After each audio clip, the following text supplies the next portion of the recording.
հանձնաժողովի հարգելի նախագահ, հանձնաժողովի հարգելի անդամներ,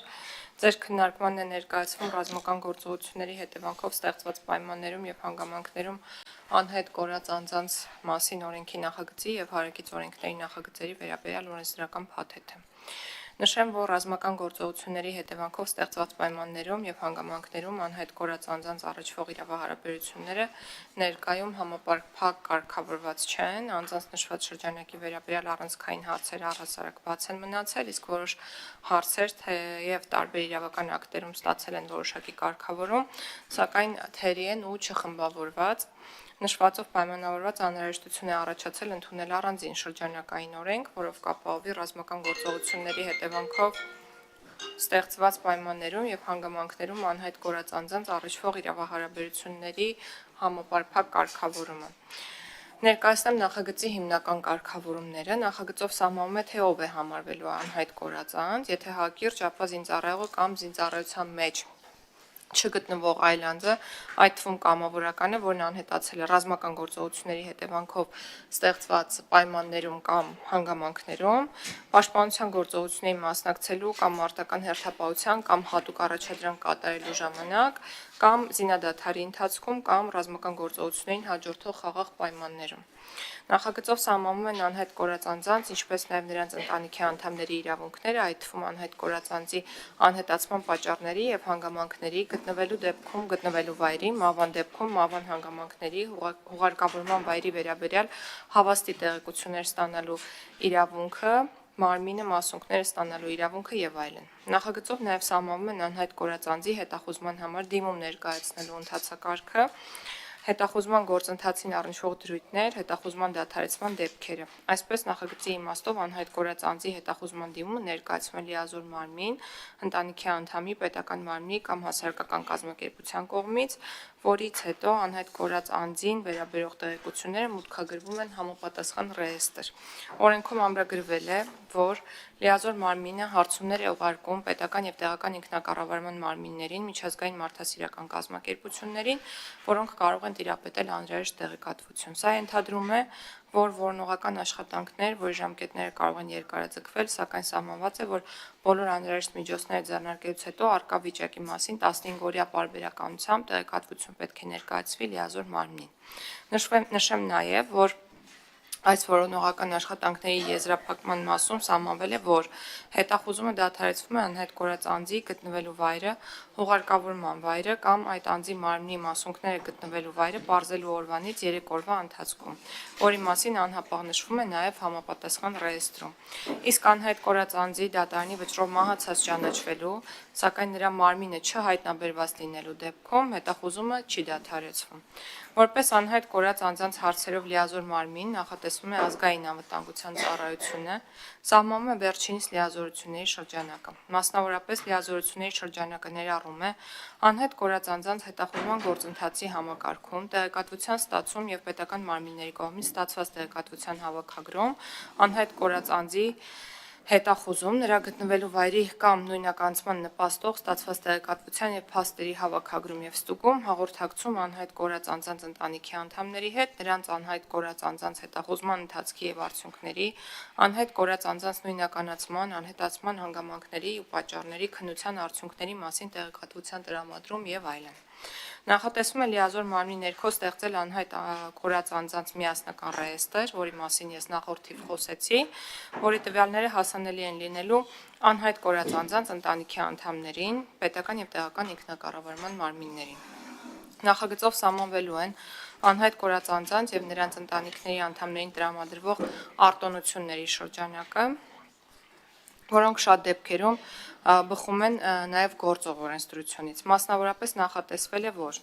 անհետ կորելու հետևանքով դատական կարգով անհետ բացակայող ճանաչված զինծառայողի ընտանիքի անդամի երկարատև հիվանդության, մահվան դեպքերում ընտանիքների անդամներին տարվա ընթացքում մեկ անգամ կարող է վճարվել միանվագ դրամական օգնություն։ Ընտանիքի այն անդամները, որոնք անձի անհետ բացակայող ճանաչվելու օրվա դրությամբ Հայաստանի Հանրապետության տարածքում չունեն սեփական բնակարան կամ ունեն, բայց այն 4-րդ աստիճանի վթարային է եւ քանդման ենթակա, հաշվառվում են որպես բնակարանային պայմանների բարելավման կարիք ունեցող եւ նրանց սեփականության իրավունքով կարող է հատկացվել բնակարան կամ բնակարան ձեռք բերելու համար կարող է տրամադրվել համապատասխան աջակցություն։ Զինծառայողների մինչև 27 տարեկան զավակները, ծնողները, ամուսինը, կինը ընդհանուր մրցույթից դուրս ընդունելության եւ անվճար ուսումնառության իրավունք ունեն բուհերում։ Անհայտ կորած անձի ընտանիքի անդամը կենսաթոշակային ապահովության եւ նպաստի ստացման իրավունք ունի, որն իրականացվում է ոլորտային օրենքով սահմանված կարգով։ Ընտանիքին տրվում է նաեւ դրամական աջակցություն կառավարության սահմանած կարգով եւ չափերով, ընտանիքի անդամներն օգտվում են հարկային օրենսգրքով սահմանված արտոնություններից, իրենց սեփականության իրավունքով պատկանող անշարժ գույքի հարկից եւ փոխադրամիջոցի գույքահարկից ազատման տեսքով։ Անհայտ կորած անձի ընտանիքի անդամը սոցիալ-հոգեբանական օգնության իրավունք ունի եւ այլն։ Անհայտ կորածների եւ ծնողների մտահոգությունները Կորածների, ծնողների եւ բարեկամների մտահոգությունները հաշվի առնելով սահմանվել է, որ անձի անհայտ կորելու փաստով անհայտ կորած անձի հետախուզման մասին դիմում ներկայացված լինելու եւ միաժամանակ քրեական վարույթ նախաձեռնված լինելու դեպքում քննիչն անհապաղ միջնորդություն է ներկայացնում դատարան անհայտ կորած անձին առնչվող հեռախոսազանգերի տվյալները դրանց կապակցությամբ տեղաշարժի տվյալները ստանալու համար։ Դատարանի համապատասխան որոշումը հիմք է, որ անհայտ կորած անձին հնարավոր լինի որոնել նաեւ բջջային հեռախոսի գտնվելու վայրով տեղեկատվություն ստանալով այն մասին, թե ում հետ է կապ հաստատել անհայտ կորած անձը բջջային հեռախոսով, թե տվյալ պահին որտեղ է գտնվում հեռախոսը եւ այլն։ Նախագծով դրույթներ են սահմանվել նաեւ անհայտ կորած անձանց մարմինների հետախուզման, նույնականացման, արտաշիրիմման եւ դրանց նկատմամբ վերաբերմունքի, ինչպես նաեւ միջազգային համագործակցության մասերով։ Միաժամանակ հարակից օրենքների նախագծերով նախատեսվում է կերակրողին կորցնելու դեպքում անհայտ կորած անձի ընտանիքի անդամների կենսաթոշակի, ինչպես նաեւ նպաստի իրավունքը կանոնակարգելով նաեւ դրա կիրառման առնչվող հարաբերությունները։ Իրավական հիմք է ստեղծվում անձին սոցիալական աջակցության տեսակ հանդիսացող սոցիալ-հոգեբանական օգնություն տրամադրել նաև անհայտ կորած անձանց ընտանիքի անդամի անհայտ կորելու դեպքում եւ այլն։ Վերնշյալի հաշվառմամբ տեղեկացնեմ, որ նախագիծը բոլոր շահագրգիռ մարմինների հետ ոչ մեկ անգամ քննարկվել է։ Տարբեր քննարկումներ են իրականացվել նաև անհայտ կորած անձանց ծնողների եւ հարազատների հետ եւ նախագիծը լրամշակելիս նաեւ հաշվի են առնվել նրանց կողմից ներկայացված դիտողություններն ու առաջարկները։ Նախագիծը քննարկվել է նաեւ հասարակական կազմակերպությունների, Կարմիր խաչի ներկայացության գործընկերների հետ, նախագծում ներկայացված փաթեթում նաեւ տեղ են գտել նրանց կողմից ներկայացված առաջարկները։ Խնդրում եմ նախագծին տալ դրական եզրակացություն։ Շնորհակալություն տիկին նախարար, հարցեր հիմնական զեկուցողին Լևոն Մանուկյան, խնդրում։ Տիկին Գալը, իրոք որ աշխատանքային շատ մանրամասն քննարկում ենք ունեցել, այնտեղ որոշ անհանգստություններ կար, ուղղակի աշխատանքայիններ, փակ նիստեր ավելի բաց են խոսում, քան որ բաց է, բայց մի բան եմ ուզում ճշտեմ, անհայտ կորած անձ հասկացության տակ որտեղ ի սկզբանե նշվում էր միայն Հայաստանի Հանրապետության քաղաքացիությունը հանվել է, թե չէ, եւ երկրորդը շատ կարեւոր իրականում է նախագիծը, եւ երկրորդը ցավալիորեն անցնող տարիներին, երկար տարիներ անհայտ կորած անձանց հարազատները շատ հաճախ դիմում էին կտրուկ գործողությունների, դժվարություն էին ունենում տեղեկատվություն ստանալու, լիազոր մարմնից տեղեկատվություն ստանալու, այսինքն բանը հասնում էր այնտեղ, որ ԱԱՏ շենքի դեմ ցույց էին անում, որպեսզի ԱԱՏ տնօրենը ընդունի այստեղ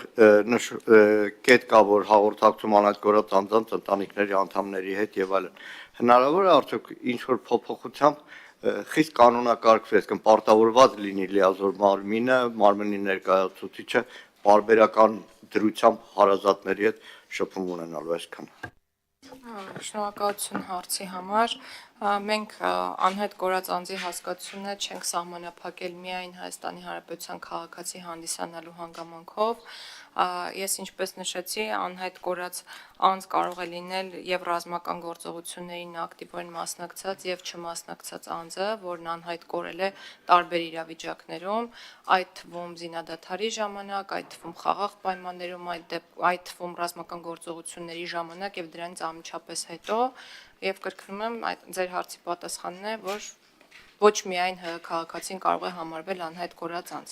Ինչ վերաբերում է կոմունիկացիային հարազատների հետ, մենք այս մասին մտածել ենք եւ քննարկել ենք նաեւ ազգային անվտանգության ծառայության գործընկերների հետ եւ նախատեսվել է հետեւյալ դրույթը, որ ռեեստրում, որը պետք է վարվի լիազոր մարմնի կողմից եւ հասանելի լինի նաեւ պետական տեղական ինքնակառավարման մարմիններին, որպեսզի նրանք հետ կարողանան իրենց վերաբերելի տեղեկությունները լրացնեն,